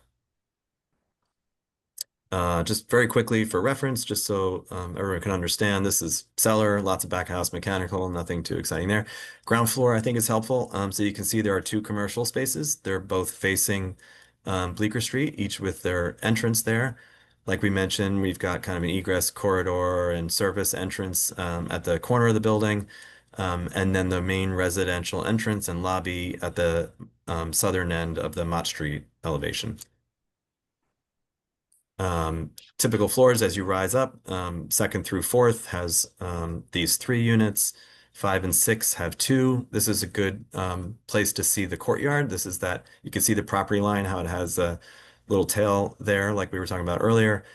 So that's the portion that was removed to create that compliant courtyard in the back with these 3 windows for light and air. 7th floor, also 2 units, but these 2 units get to duplex up to this single-story penthouse volume. You can see the new elevator and stair core that serves the entire building. There's a common terrace that this is a courtyard we need to provide to meet zoning, but it also can serve as a common terrace for the residents in the building. And then finally, here's the roof of that penthouse volume with all of the mechanical set back and located within the mechanical screen, so it's not seen. And then the elevator machine room at the very top. And last slide here, just to talk a little bit about the lighting. So I mentioned earlier there's a lighting detail to uplight the existing brick piers across the 2nd floor as well as the main cornice. And there's a great fixture for this sort of condition. It's only 1 inch by 1 inch, and you can paint it to match the brick, and it can sit right above the sheet metal cornice, really out of anyone's view, since it'll be, set back about a foot or so from the edge of the cornice to create that effect. That, I believe, is our last slide. And I can go back to maybe, oops, yeah, this, if we want to pause here, if there's any questions.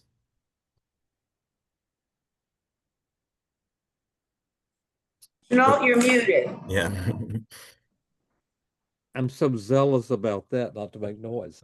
The ultimate height of whatever is on the roof from the rooftop itself. I guess the elevator is the top highest thing. Yes. What's that section?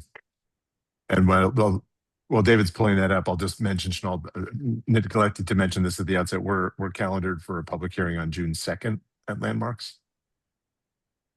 Oh, good. I'll note that. Yeah. I'm not sure I have that dimension up. No. From the roof to the tippy top. Is that what you're asking? From the roof to wherever the highest point is. Give us 2 minutes and we'll get that to you. We have someone grab it. Okay. Yeah. It's more for the record than the deliberation. So. Sure. Yep. That's all. Everything else is perfectly clear. Okay, Brian. And then Anita. Well, thank you very much. I have a general comment to make and then a few minor nitpicky things about the presentation, but I want to commend this because I know that conversions from office to residential can be very tricky, and it's a whole set of demands that often require much greater amount of demolition and so forth. And even though this is obviously a gut renovation of the building, and total reconfiguration for elevators and stairs and everything else, this still seems like modest in terms of the overall effect of the finished building. And I think it's a good example of the good work that the firm does, BKSK, and your consultants.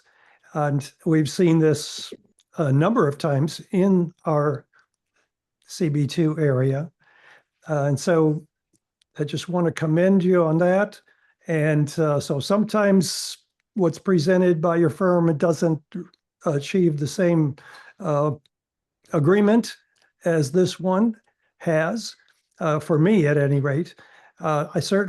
I would comment that I think that the additions on the roof are sufficiently set back that it does not exceed the criteria of having minimal impact visually from the public right-of-way. And so I will say that on page 9, the photo of the side elevation is reversed. If you're looking from Bleecker back towards the south, the wall would always be on the right. And that's confusing, but it does point out what is the material behind the white part of the wall. And obviously you're going to reconstruct it all in brick matching, but I wonder what that is. It's just a stucco parging, we think, over brick. Okay. So that whole side wall, which is visible from the street, it seems that it's not of the same quality as the other elevations. How much Right, yeah. work will you be doing on that wall? Well, I think we'll do, a normal sort of restoration in the sense of repointing, just, looking carefully at any crack repairs that have to get done. But we would keep that lot line brick wall as intact as possible. Like there's no plan to, systematically remove the wall or anything like that. So we would remove the stucco parging and then, build back that final course of brick on the outside. All right, thank you. You mentioned the uplighting of the piers, and I'm wondering how often that strip of uplighting will occur. Is it at every level or is it only at major cornices? Sure. So it's here at the second floor, right above the sheet metal cornice. It's a little faint. Maybe we should make it a little stronger, but you can see these little yellow glowing elements. So it's here at the second floor, and then the only other time it happens is up here at this band, so that it highlights the last story, right? So that you get a sort of base and top reading to the building. Okay, thank you for that. Yeah. I noticed in the historic photos that cornice the cornice above the first floor had a very decorative band, looked almost like terracotta infill. And of course, that's been covered up with those soldier course bricks that you mentioned. Is there any restoration of that, or the detail you showed seemed to be just plain sheet metal? Yeah, well, a couple comments about that. So these existing storefronts, you can sort of see it in this photo here, the third one. They projected out over the sidewalk, like you might see sometimes with historic storefronts. We unfortunately don't have the ability to do that now in terms of encroachments over the sidewalk. So they have sort of an in and out geometry to that cornice there on that second floor. And you're right, we're just keeping it straight and continuous across the facade because of that one difference. The other thing I would say is these drawings definitely have more detail in them than what was ever built.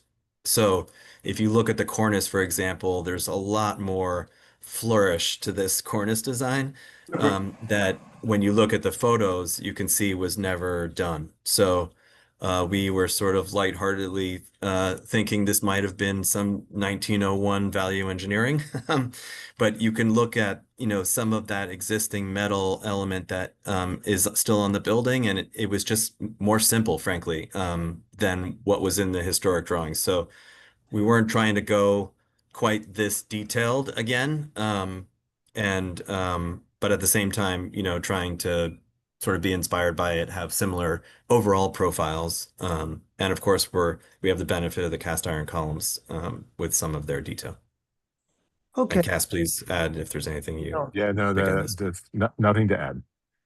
And the areaway on that detailed drawing section of the original building, that was never built that way, correct? No, it was. It was. only portions of it remain, but it was built that way. So we were That's able all to see been some of it. infilled. Yeah. Yeah. Okay, my last comment, and this is not relevant to this presentation or our committee work, but on your floor plans, and it's nice to see how you're providing 15 units of residential unit in this building, plus the commercial. Just note on the roof plan for the penthouses that it was a little confusing because show the penthouse terraces, that you have a penthouse A terrace, you have a penthouse B terrace, and then you have a common terrace that's only accessed from penthouse B. And I'm wondering so good catch. There's a door for some reason that's not showing up, but everyone who lives in the building can come up the elevators and walk out this corridor onto the common terrace. No one has to get through penthouse B to get to that common terrace. So great Very catch. much. We'll add that to her. I'm done. Yeah, Okay, thanks, Brian. Could I ask one thing, please, before we go on? Could you put Sure. up the slide of the cornice lighting? yes, the elevations where you see the lighting. It's not in my record, and I just want to. Oh, I think I know which one you mean. The last one. This one? Yeah, that's it. Yes. That's Okay. sitting on the top Okay. edge of that storefront I got cornice. it. Thank you. Yeah, it's just that little square right there. Susan, I'm sorry, Okay, go on. great. Anita was next, then Arturo. Yeah, Brian, you covered a lot of the things that I wanted to ask, specifically about the decorative band above the storefront cornice. And also the paneling, the wood paneling below the storefront.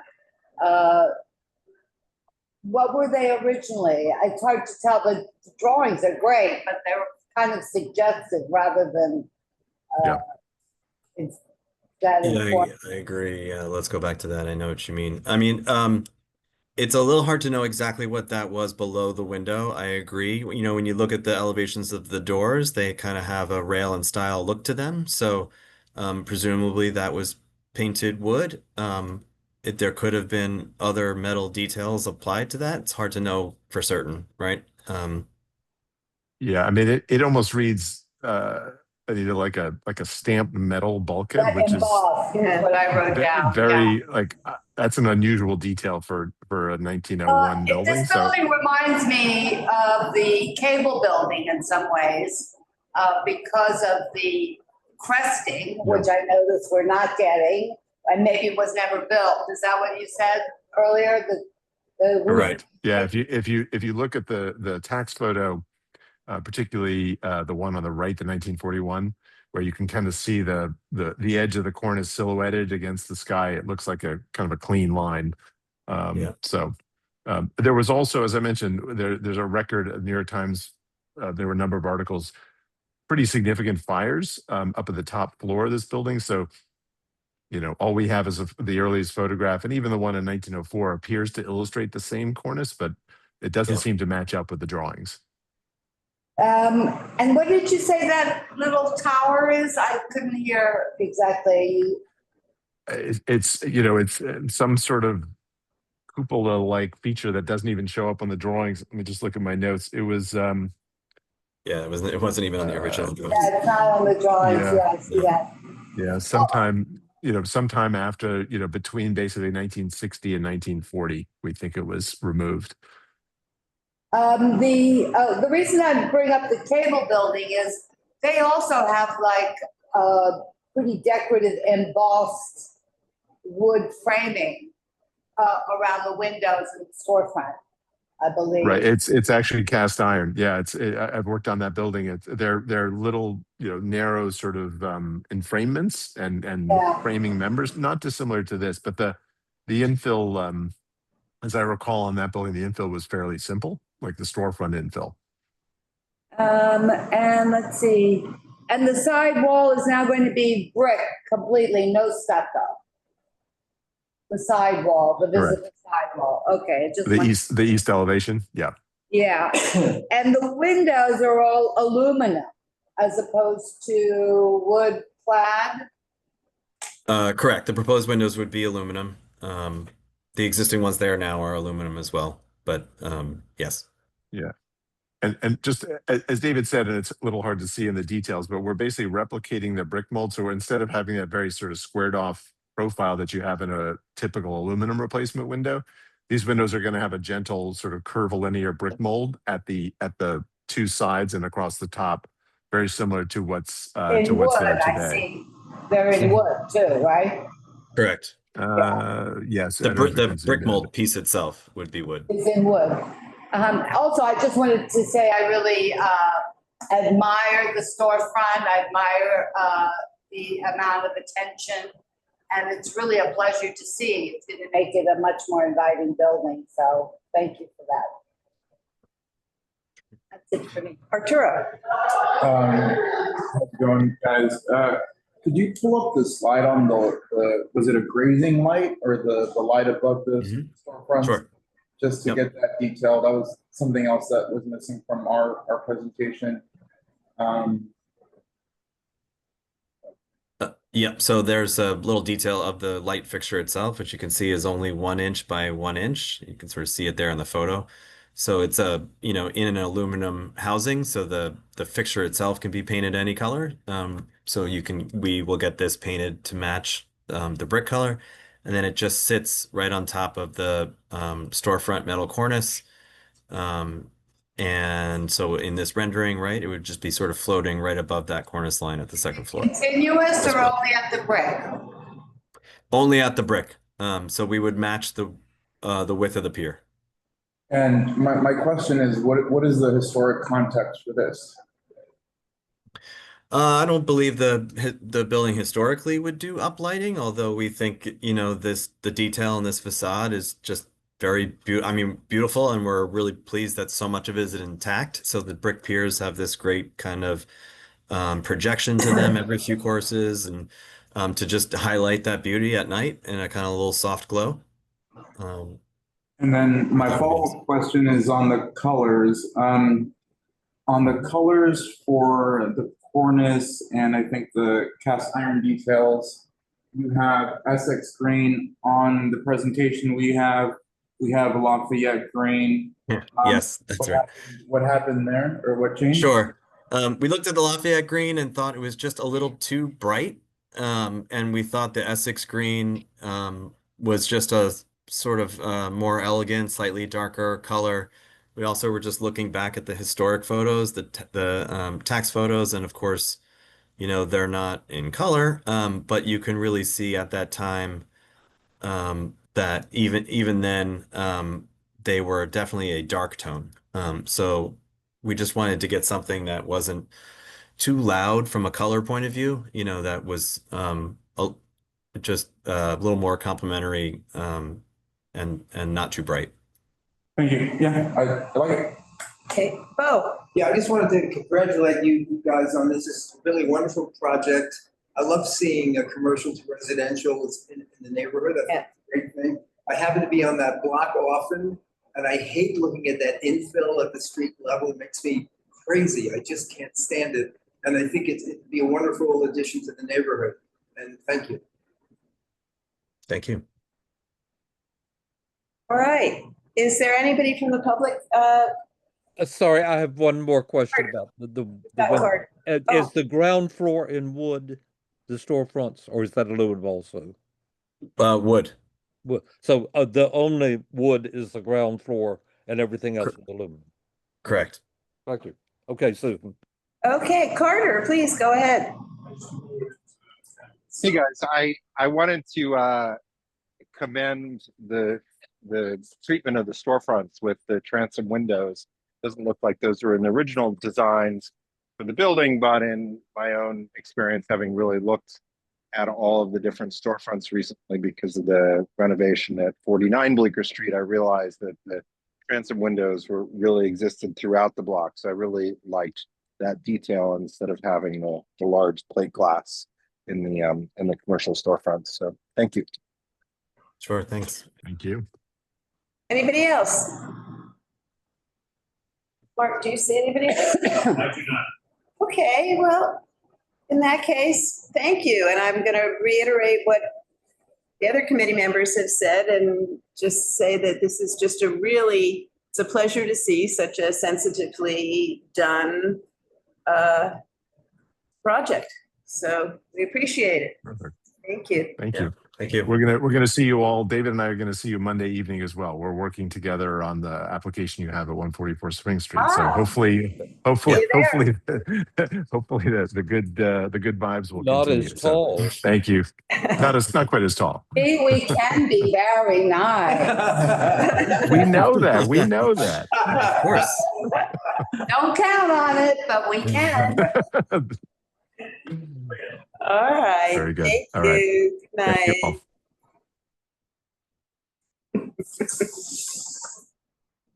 It's, we're in the In business. business. So so we run through this, or I'll just give you my folder, whatever. Chanel, Yeah, up to the bus. Chanel, you're muted. Yep, yes. Are we ready? Right. Yeah, before we move, I mean, we're in business session now. Yeah, Bo's leave pretty Yeah, soon, so okay. don't we let I Bo? just want to be sure that everything else is taken care of. The Bank of America sign. That's fine. Yeah, Yeah, I'm good. No objection. Charles Street, let's say as much as we can now. Just in the interest of time on Monday. We don't object to replacing the windows, obviously. It's that we want to see the detail and we'll comment on it. right, we just want to understand it. Yeah, exactly. Doesn't look very nice. I have never seen less correct information or knowledge about the presenter, so it's unfortunate. But it's lucky we have this configuration of time. It looks like somebody picked something out of a catalog without really Exactly. Yeah. creating connective tissue. I didn't say a lot, but I felt that the size of the windows, the size of the divisions, the panes, didn't sit well with the size of the openings. Right. Everything was wrong. No, there's definite Not pretty. proportion issues there, yeah, You can't okay. even tell what it I looks rather like what's there Right, better right. for the Just saying, we just don't building have the itself. information. All right, so that's that. We are moving. 491 Broadway. Broadway. I have a strong view, but I'd rather hear everybody else first. Bo, I imagine you're in a hurry and this is probably something you've got something to say about. I mean, it's the whole, the scenario there is ridiculous. I mean, yes, we do need a master plan, but I mean, we're not gonna ask for that now. Right. But, I would not approve that. I just, I don't know what else we can do, but it's, you know, she talked about various mistakes that were made, but that's not our fault. No, I don't see how we can approve. This is no, lack of empathy for the fact that shit happens, but having said that. Is that an architectural term? Yes. We have no justification for. HITT. Yeah, right. It's the French. Anyway, no, but I don't see how we can approve it, frankly. And, in terms of the Broadway window, that's scenery. That's not architecture. Right. So that's problematic. And, the other one, there's a clear case of what was approved at LPC and what was built. So this Right. can't become a forum on how good is your excuse. Right. I never want to hear the backstory. Yeah. I'm for it, I'm good. And we heard the backstory. And No, but I mean, we're there- always extremely consistent on this, and we have to be. And we have been so strict on initial approval of faking mullions and faking windows. Right. And we don't even like the fact that double hung windows aren't double hung, but that Right. in the interest of not burning down the planet, we sort of go with that, and as does the commission. Right. But there's just no precedent or reason that these should be replaced with what was approved. Fortunately, what was approved is a very good model for a master plan for the building. Right, And- which isn't and we particularly usually relevant. in these cases, we say something like, we would encourage the building to, so we get it on the record. Yeah. I think that sounds good. Anita? Yeah, I just want to say it's also would be very unfair for all the others that do it properly. Yes, Right? yes. And here we're making the Yes, point yes. that if you can afford to go to a hearing, you can get it approved. And that's not a good setup because it just means people will do what they want and come in. Disadvantages Right. good actors, yeah. Absolutely right. And there are cases that we have approved things. I think we more often than not do recommend approval for the minor things that come. But this is not minor, No, not any stretch. okay, I think And, everybody's. and it's a little squishy that from whatever department that elsewhere there are what do you call it when it's one pane? Plate glass? Single pane, that's all. Single pane in the apartment. And lo and behold, they crept into the Broadway side as well. Huh. So it stretches credibility somehow. But we should hang tight. Let landmarks do their thing, but we Yeah. should hang tight. We're clear. And I'll write about the reason that we're not approving it. Right. You know, just being mean, that there's no precedent, that it detracts from the building, and Well, how many, it's not a punishment thing, it's a getting the right windows on the building. You'll write what you would have written had this come before us exactly. I in mean, this way. windows are a big part of what we do here on a regular basis because that's what buildings are made of, you know? And we certainly agree with that which is approved, which we sometimes don't. Right. Okay. So that's a yes. Then we come to Bleecker Street.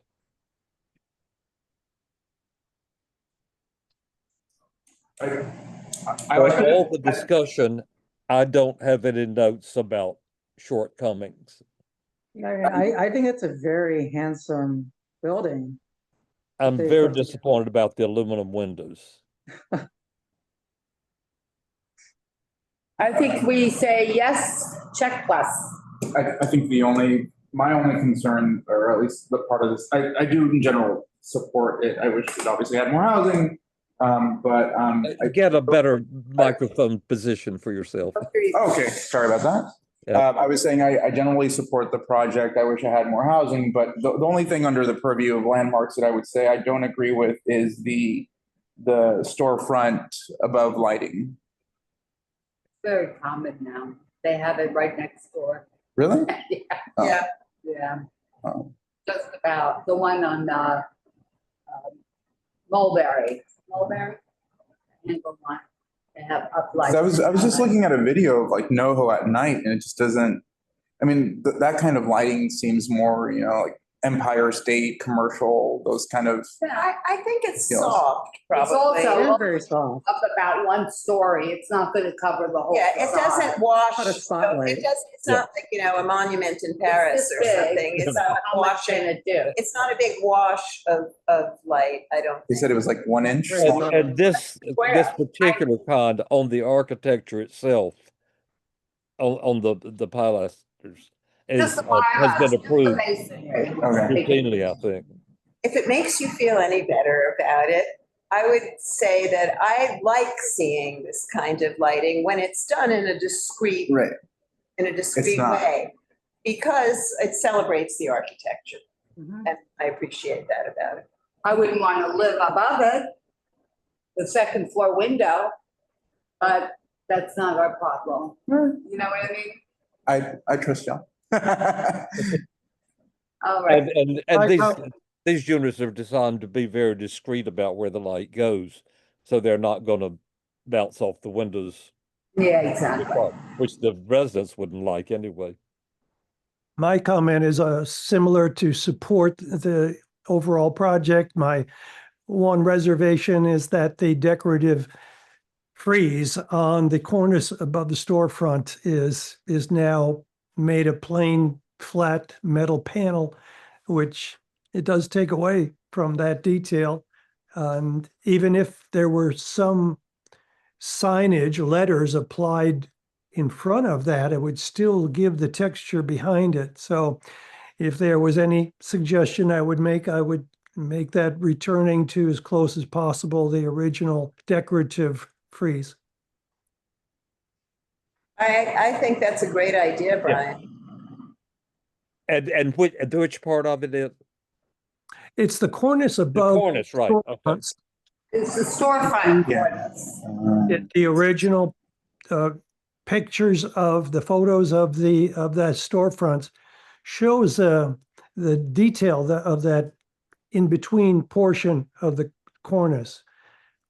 From the top of the cornice with the OG detail, and then the bottom one, there is a flat, there's a straight panel in between. It looks like about a foot. That is has a lot of decorative elements, almost like fingers or something like that along it. So there's something that becomes missing. That's unfortunate. You think that was terracotta originally? I would say so. It looks like it matches It doesn't look brick. metal-y. It looks like it would be, just from the level of detail, it's almost like it would be a terracotta band. Yes.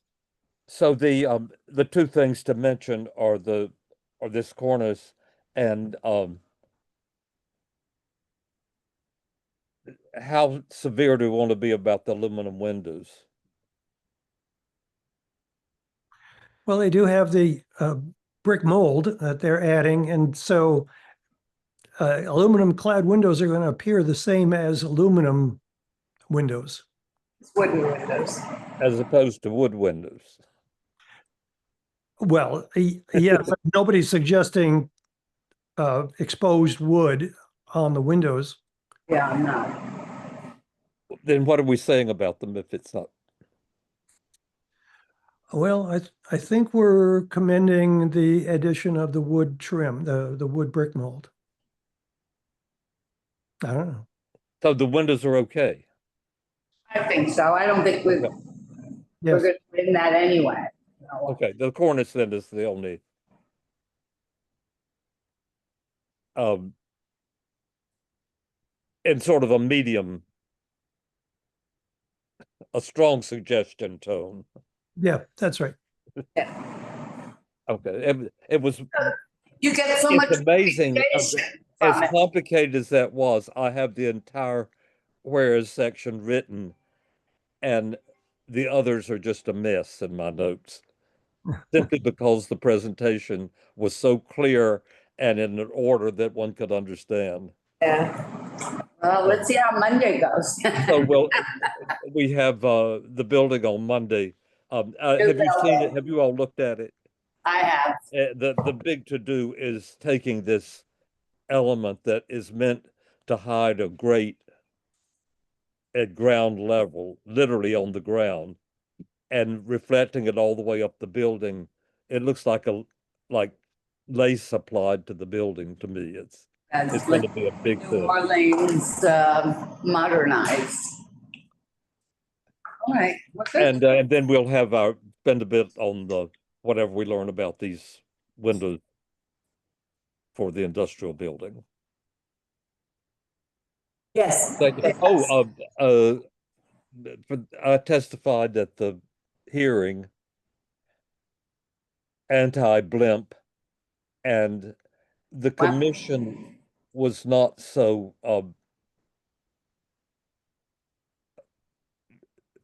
they were not opposed to much on the ground floor. A bit about the cornice, but they didn't mind the areaways and the fence. And what needs to be known is that area, which was part of the original building, was it turned over to the city or just sort of appropriated in the erasing of the areaway? Who owns that section of the sidewalk? And that will come out. And if it's city owned, then we're going to get one of those revocable consents. And we've never had one for an areaway before, only for something that sat upon the sidewalk and could theoretically be removed. In the case of the stoop, which is all we've ever had, it's to restore to the historical historic design. And so it's never been an issue, but if this comes to that, we're going to have a big hearing about it. Chanel, did they talk about, Brian had such a really great suggestion on this building. Found a mic. Oh, sorry. Did they mention anything about the, how regular it is now, the streetscape? All the windows and the doors, everything very uniform, whereas the original was a lot more gritty and messy. Right, and Did they mention that? preserving grittiness was not something they were interested in Oh, gee. systematically. What is important about the grittiness is that it never came up at our hearing, but I gave a little bit about it was too cleaned up like a mansion house. Yeah. And then Cass said that the intention was to leave the upper floors, and that never came up at our hearing. And Leave the upper floors? the walls of the upper floors the way they were, so that that's what retains the grittiness, if you will. And Yes, and they scolded them for having a rendering that was simply a rendering of new brick. Okay. So, as you know, Chenault, I was at that meeting as well, and I thought that there was certainly some sympathy about keeping the irregularity as much as possible, although they didn't make a big point of it. A lot of the focus was on the roof and the inappropriateness of that. And what, as you say about, is that areaway on the sidewalk on public right away, or is that part of private property? I noticed that the amount of the, what do you call that, under the sidewalk, the vault? The vault. They Oh, are, it goes on forever. exactly. I don't see how they can extend out under the street like that. I had thought that already existed. In a much smaller size. Oh. They're going further and bigger and deeper. So I was really puzzled by that, and it didn't really get explained. Just like the areaway property rights didn't get explained. One wonders what's going to be done with all this weird underground space. Well, they just want more windows, that's all. I mean, that's the point of it. We understand them. Oh, there's a whole floor below that, though. Yeah, it's like windows looking out on the areaway wall. Yeah. And then under that is another cellar. Maybe they have a lot of wine to store. The interesting thing also that from overall was that the chair was the most vehement about the rooftop addition. Yeah. The others were trying to smooth and make a curve. different shape, and lower, of course, everybody. But she was having great reservations about it at all in a subtle way. And also the bulkhead, the size and shape of the bulkhead was criticized. They said that's uncalled for, didn't fit at all. So the roof was a big problem, both for that. Well, if you're going to have an elevator on the roof and then whatever's required above an elevator, that's tall. So if you don't have an elevator going up to the roof, then it really solves a lot of Well, problems. everybody goes to the roof now. Yeah. In the olden days, you could. But clearly the staff have a lot of work to do with Because in Soho, they wouldn't let you. Now, You have to take the stairs up, I guess, from the. yeah. All right. See you on Monday. See you Monday. Have a good weekend, everybody. Thank you. It turned out not to be such a tragedy. I hadn't counted on our window application is taking so much time, but it was for a good purpose. Okay, thank you all. Good night. Thank you. Good night. Good night.